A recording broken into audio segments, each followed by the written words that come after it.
49 అంటే సంతానం, 49 అంటే సంతోషం. 49 ఆంధ్రప్రదేశ్, తెలంగాణ. నమస్తే, వెల్కమ్ టు స్పెషల్ ఫోకస్. ఓవైపు కోవిడ్ సంక్షోభం, మరోవైపు రష్యా ఉక్రెయిన్ వార్. ఈ రెండు సమస్యలతో ప్రపంచం మొత్తం ఆర్థికంగా చితికిపోతోంది. కానీ ఓ రెండు దేశాలు మాత్రం తమ కరెన్సీ విలువను పెంచుకుంటూ పోతున్నాయి. ప్రపంచమంతా కరెన్సీ విలువ పడిపోతుంటే ఆ రెండు దేశాల కరెన్సీ విలువ మాత్రం అంతకంతకు పెరుగుతూ అందరినీ ఆశ్చర్యానికి గురి చేస్తోంది. ఇంతకీ ఏంటా దేశాలు? వారి కరెన్సీ పెరుగుదలకు కారణాలేంటి? ఇదే ఇవాళ స్పెషల్ డాలర్ పవర్ రూబెల్ జిగేల్.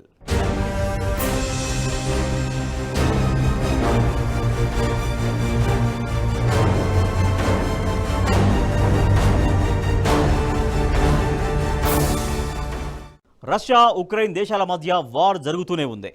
ఉక్రెయిన్పై బాంబుల దాడితో రష్యా సైన్యం విరుచుకుపడుతోంది. ప్రధాన నగరాలు రష్యా సైన్యం చేతుల్లోకి వచ్చేశాయి.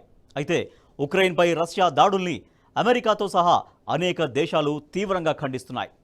రష్యాను కట్టడి చేసేందుకు ఆ దేశంతో ఎలాంటి వ్యాపార లావాదేవీలు పెట్టుకోవద్దని తీర్మానాలు చేస్తున్నాయి.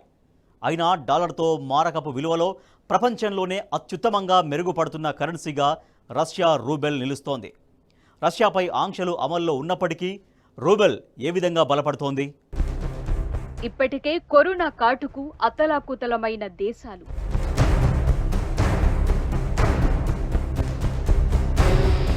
ఇప్పుడు రష్యా ఉక్రెయిన్ వార్తో పెరుగుతున్న ధరలు.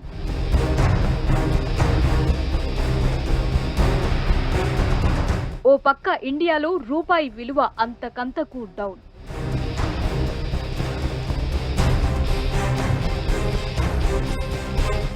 పైకి ఎగబాకుతున్న డాలర్ రూబెల్ విలువ.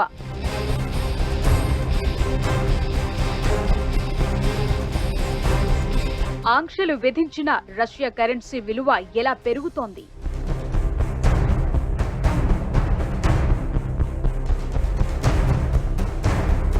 రూబెల్ విలువ పెరుగుదలకు రష్యా వేసిన మాస్టర్ ప్లాన్ ఏంటి?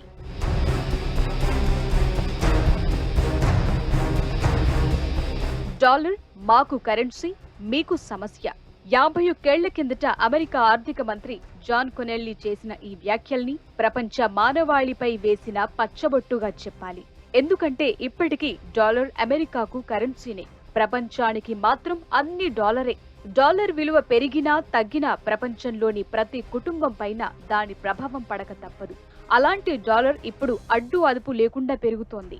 ప్రపంచంలో ప్రధాన కరెన్సీలుగా భావించే Europe euro, UK pound, Japan yen, Chinese yuan ఇవన్నీ డాలర్తో పోలిస్తే దారుణంగా క్షీణిస్తున్నాయి.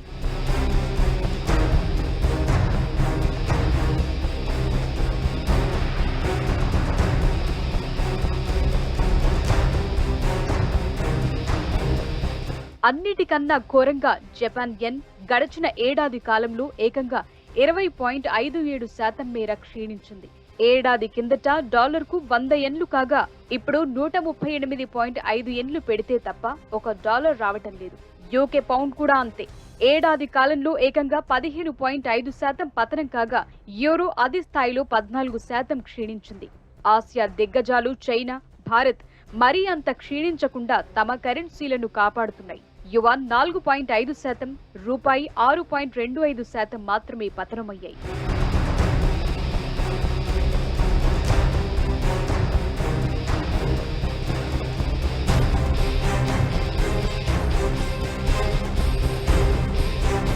అందరూ చెప్పే ప్రధాన కారణాలు రెండు.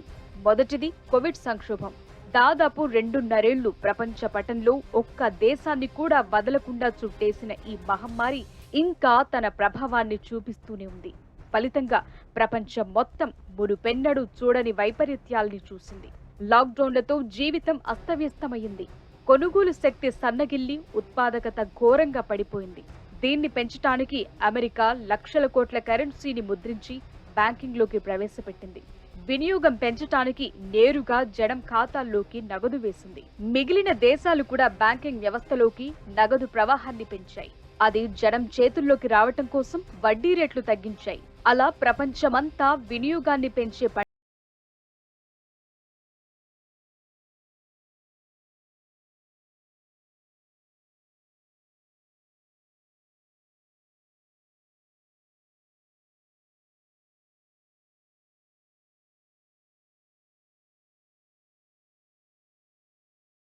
వరకు బాగానే ఉన్న నగదు లభ్యత పెరగటంతో అసలే తక్కువగా ఉన్న వస్తువులకు డిమాండ్, ఆ వెనకే ధరలు పెరిగాయి. దిగుమతులపై ఆధారపడ్డ దేశాలు మరింత ఇబ్బందికి గురయ్యాయి. ఫలితంగా ద్రవ్యోల్బణం బాగా పెరిగిపోయింది. కాకపోతే చాలా దేశాలు కొంతవరకు దీన్ని తట్టుకుని నిలిచాయి. అందుకే కరెన్సీలు కూడా 6-7 నెలల కిందటి దాకా కాస్తంత స్థిరంగానే కనిపించాయి. అప్పుడే మొదలైంది ఉక్రెయిన్పై రష్యా యుద్ధం. 5 నెలల కిందట మొదలైన ఈ యుద్ధానికి ముగింపు దొరక్కపోవటం, ఎప్పటికీ ముగుస్తుందో కూడా తెలియకపోవటంతో అసలే దెబ్బతిని ఉన్న సప్లై వ్యవస్థలు మరింత కునారిల్లాయి.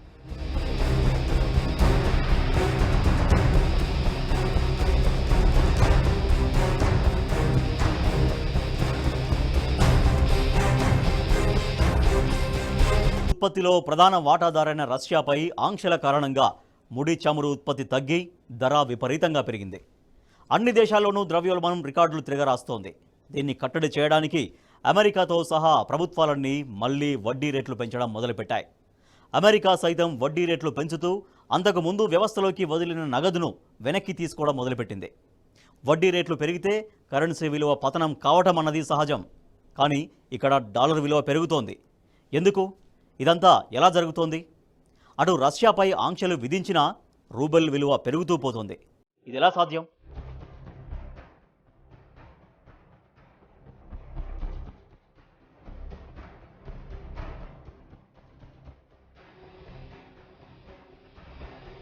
వడ్డీ రేట్లు తగ్గుతున్నప్పుడు కూడా డాలర్తో పోల్చినప్పుడు మన కరెన్సీలు ఎంతో కొంత క్షీణిస్తూ వచ్చాయి. వడ్డీ రేట్లు పెరుగుతున్నప్పుడు ఈ క్షీణత ఇంకాస్త ఎక్కువగా ఉంది. 2 సందర్భాల్లోనూ డాలర్ మాత్రం పెరుగుతూనే వచ్చింది. ఎందుకలా? ఎందుకంటే వడ్డీ రేట్లు తగ్గుతున్నప్పుడు ప్రపంచమంతా సంక్షోభ పరిస్థితుల్లో ఉంది. అన్ని చోట్ల డిమాండ్ పడిపోయింది. దీంతో ఏమవుతుందోనన్న భయం కొద్దీ ప్రపంచమంతా సురక్షితమైన ఇన్వెస్ట్మెంట్ మార్గాల వైపు పరుగులెత్తింది. ఫలితంగా డాలర్ పెరిగి ఇతర కరెన్సీలు క్షీణత నమోదు చేశాయి. ఇప్పుడు కూడా అంతే.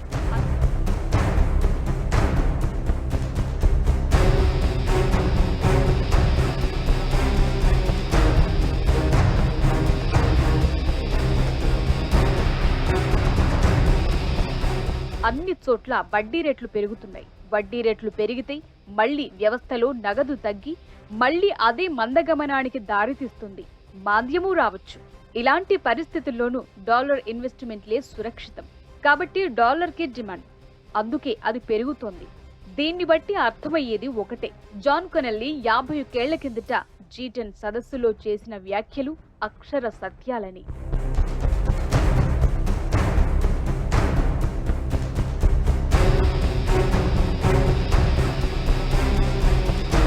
లాభ నష్టాల విషయానికొస్తే డాలర్ బలోపేతమై స్థానిక కరెన్సీలు బలహీనమవుతున్నప్పుడు అది దేశ ప్రజలందరికీ నష్టమేనని చెప్పాలి.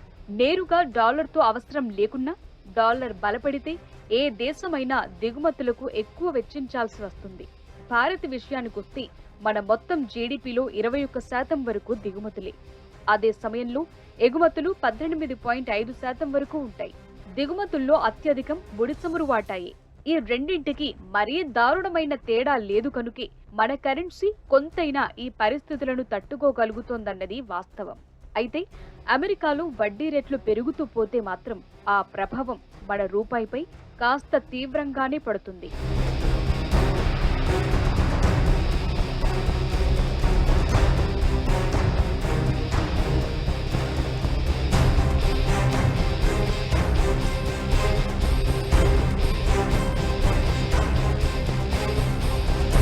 ఇక రష్యాను కట్టడి చేద్దాం అనుకున్న పాశ్చాత్య దేశాలు మాత్రం ఫెయిల్ అయిన వాతావరణం కనిపిస్తోంది. రష్యా ఆర్థిక వ్యవస్థను దెబ్బతీయాలని భావించిన అమెరికా, దాని మిత్ర దేశాలు రష్యాపై ఆంక్షలు విధించాయి. దీంతో రష్యా ఆర్థిక వ్యవస్థ పతనమవుతుందని, ఫలితంగా దారిలోకొస్తుందని భావించారు. America, Britain, Australia, Japan, NATO దేశాలు రష్యాపై ఆర్థిక ఆంక్షలు విధించాయి. రష్యాకు ప్రధాన ఆదాయం వంటి ఆయిల్, గ్యాస్ దిగుమతులను యూరప్ దేశాలు నిలిపేసుకుంటున్నాయి. అయినా కూడా రష్యాకు చీమ కొట్టినట్టు కూడా లేదు.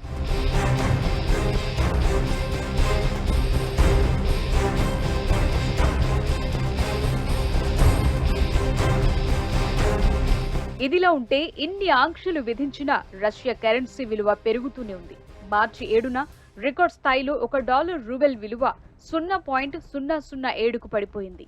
అయితే ఆ తరువాత 15% వరకు మారకపు విలువ మెరుగుపడింది. యుద్ధానికి సన్నద్ధమవుతున్నప్పుడే రష్యా అధ్యక్షుడు పుతిన్ పకడ్బందీ వ్యూహాన్ని రచించుకున్నారు. ఎలాగూ పాశ్చాత్య దేశాలు ఆర్థిక ఆంక్షలు విధిస్తాయని పుతిన్కు తెలిసి చమురు, గ్యాస్ కొనుగోలు చేయాలంటే రూబెన్లోనే చెల్లించాలని స్పష్టం చేశారు. అంతకుముందు ఈ లావాదేవీలన్నీ యూరోల్లో జరిగేవి.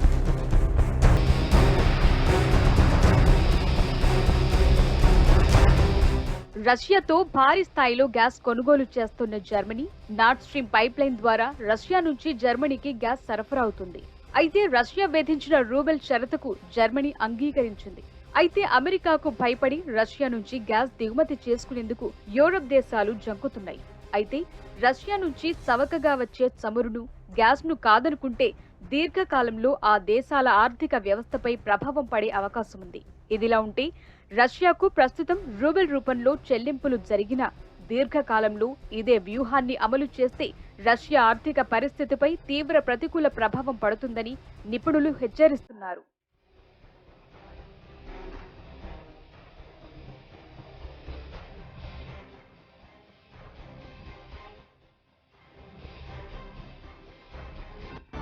ఓవైపు డాలర్, రూబెల్ విలువ అంతకంతకు పెరుగుతున్నాయి.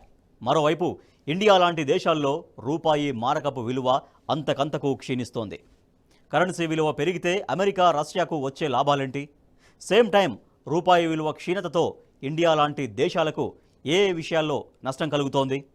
ఉక్రెయిన్ రష్యా యుద్ధంతో అసలు ఇండియా లాంటి దేశాలు ఎంత నష్టపోతున్నాయో ఓసారి తెలుసుకోవాల్సిందే. అమెరికాలో 40 ఏళ్లలోనే ఎన్నడూ లేనంతగా ధరలు మండుతున్నాయి. జూన్లో ద్రవ్యోల్బణం 9.1%గా నమోదైంది. అదే మన దేశంలో రిటైల్ ద్రవ్యోల్బణం 7.01%. యూరోను కరెన్సీగా వినియోగిస్తున్న 19 ఐరోపా దేశాల్లో కూడా జూన్ ద్రవ్యోల్బణం 8.6%. అంటే మన దేశం ఐరోపా కంటే అమెరికాలోనే ద్రవ్యోల్బణ భారం అధికంగా ఉంది. ఏ దేశంలో అయినా ద్రవ్యోల్బణం అధిక స్థాయిలో ఉంటే ఆ దేశ కరెన్సీ మారకపు విలువ పతనమవుతుంది. అయితే అమెరికా డాలర్ విలువ అందుకు భిన్నంగా చలిస్తోంది. డాలర్ విలువ ఇప్పుడు 80 రూపాయల మార్కుకు చేరితే ఐరోపా కరెన్సీ అయిన యూరో విలువ కూడా డాలర్ విలువకు దిగిరావటం ఆశ్చర్యపరుస్తోంది.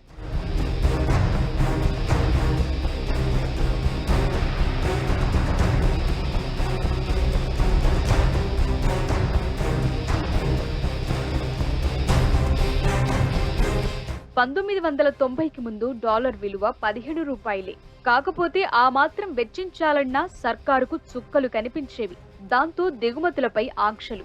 కార్లు, స్కూటర్లు, ఫోన్లు, గ్యాస్ ఏదైనా దిగుమతి చేసుకోవాల్సిందే. దిగుమతికి డాలర్ల కొరత కనుక డబ్బులు పెట్టి కొనాలన్నా ఏదీ దొరకని పరిస్థితి.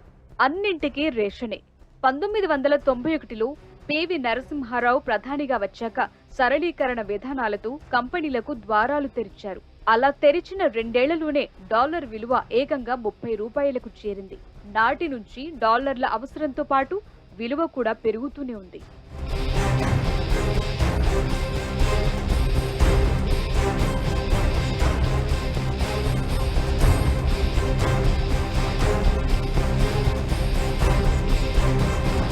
ఇప్పుడైతే ముడి చమురు, వజ్రాలు, ఎలక్ట్రానిక్ వస్తువులు, భారీ యంత్రాలు, ప్లాస్టిక్స్, రసాయనాలు, వంట నూనెలు, ఉక్కు భారీగా దిగుమతి చేసుకోవాల్సి వస్తోంది కనుక డాలర్ మాదిరే వీటి ధరలు పెరుగుతున్నాయి.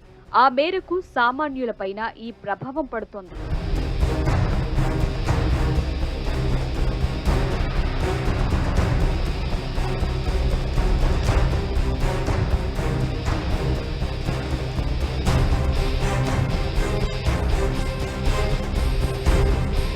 ఇక కోవిడ్ తదనంతర పరిస్థితులు ఇంకా కొలిక్కి రాలేదు. పెద్ద ఎత్తున ఉద్యోగాలు కోల్పోయిన వారు, కుటుంబాలను కోల్పోయి ఆర్థికంగా దెబ్బతిన్న వారు కుదుటపడలేదు. అప్పట్లో డిమాండ్ లేక, నిర్వహించలేక మూతబడ్డ వ్యాపారాల పరిస్థితి అలానే ఉంది.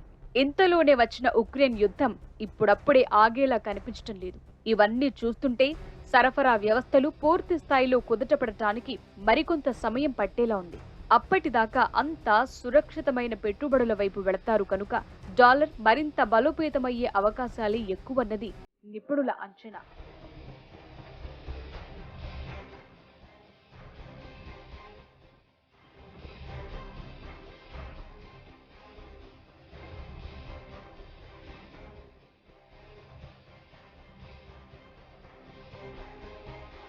ఇక చైనా ఆర్థిక వ్యవస్థ 2 ఏళ్ల కనిష్టానికి చేరింది. 2 త్రైమాసికంలో జీడీపీ వృద్ధి 0.4%కే పరిమితమైంది. చైనాకు జీరో కోవిడ్ విధానం వల్ల ఎదురుదెబ్బ తగిలింది.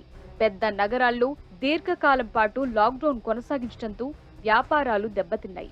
పారిశ్రామిక సరఫరా వ్యవస్థకు ఇబ్బందులు ఎదురయ్యాయని చైనా తాజాగా ప్రకటనలో తెలిపింది.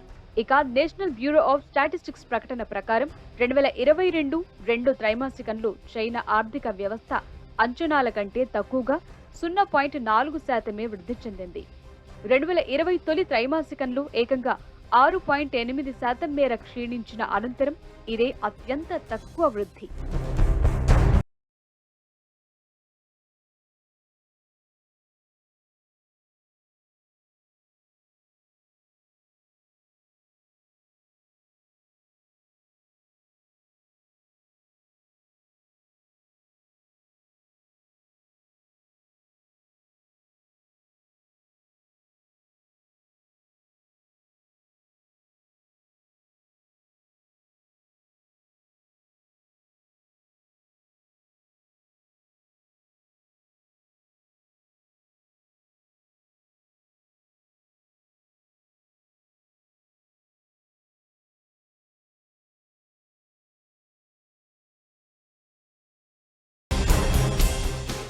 రష్యా ఉక్రెయిన్ల మధ్య యుద్ధం ప్రత్యక్షంగా ఇరు దేశాల మధ్య అయినా పరోక్షంగా యుద్ధం రష్యాది అమెరికాది.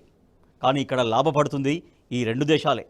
కానీ వీరి యుద్ధానికి బలవుతున్నది మాత్రం ఎన్నో దేశాలు, ఎంతోమంది ప్రజలు. ఇప్పటికే సంక్షోభాలతో కొట్టుమిట్టాడుతున్న దేశాలకు మరింత ఆజ్యం పోస్తోంది ఈ యుద్ధం. పెరుగుతున్న డాలర్ విలువ మరికొన్ని దేశాలకు శాపంగా మారడం మాత్రం ఖాయం. ఇది ఇవాల్టి స్పెషల్. నమస్తే.